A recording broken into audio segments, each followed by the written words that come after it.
une femme qui ne dormait plus. La colère et le désir de vengeance envers le prophète Muhammad, paix et salut sur lui, qu'elle détestait, l'avaient envahie. Toute la nuit, elle réfléchit à la manière de l'humilier. Dès les premières lueurs de l'aube, elle balaya sa maison avec détermination, ramassa tous les déchets, les entassa dans un panier et grimpa sur le toit. Elle observa fièrement son œuvre, puis avec un sourire malveillant, tourna son regard vers la rue. Aujourd'hui, tout le monde me félicitera. Ils le verront perdre son calme, crier, se fâcher. Ils riront de lui comme moi. Elle était impatiente. Bientôt, des pas se firent entendre. Le voilà, pensa-t-elle, excitée à l'idée de mettre son plan en œuvre. Elle aperçut un homme vêtu de vêtements blancs, propres et simples, marchant tranquillement. Sans attendre, elle prit le panier et lui lança toutes les ordures dessus. Mais, à sa grande surprise, l'homme ne réagit pas. Il ne dit pas un mot, ne leva même pas les yeux. Il continua simplement son chemin, comme si rien ne s'était passé. Le lendemain, elle renouvela son acte. Cette fois, il perdra son sang-froid, se dit-elle. Mais, encore une fois, il ne montra aucune colère. Son calme, qu'elle interprétait comme de la peur, l'encouragea à recommencer chaque jour. Cet homme qu'elle méprisait tant n'était autre que le prophète Muhammad, le dernier prophète d'Allah.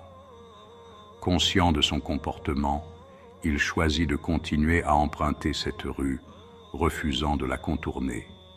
Dans son cœur, il priait pour qu'elle reconnaisse un jour la vérité. Un matin, alors que le prophète passait comme d'habitude, il remarqua l'absence de la femme sur le toit. Cette absence l'inquiéta. Il se demanda ce qui pouvait bien lui être arrivé. Alors, il prit une décision, aller frapper à sa porte. De l'autre côté, une voix faible répondit « Qui est-ce » Il répondit calmement « Muhammad ibn Abdullah ». Puis-je entrer ? La femme, terrifiée, pensa qu'il venait pour se venger. Mais la douceur de sa voix la surprit et elle lui permit d'entrer. En pénétrant dans la maison, le prophète exprima son inquiétude. « Ne vous voyant pas aujourd'hui, j'ai pensé que quelque chose vous était arrivé, » dit-il.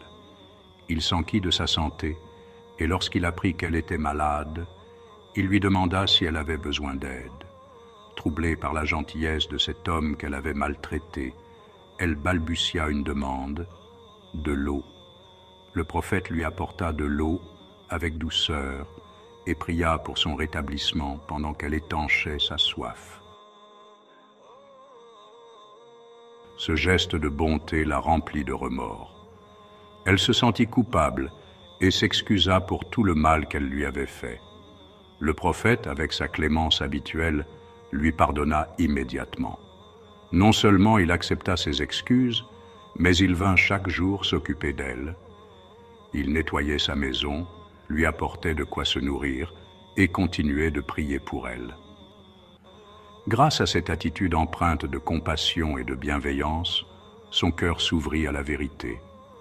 Elle finit par reconnaître la grandeur du message qu'il prêchait. Cette histoire est un rappel puissant de l'importance de répondre au mal par le bien. Par sa patience, sa gentillesse et ses prières, le prophète Muhammad, paix et bénédiction sur lui, a touché un cœur rempli d'animosité et l'a transformé. Elle nous enseigne que la bienveillance peut briser les chaînes de la haine et ouvrir les cœurs à la vérité.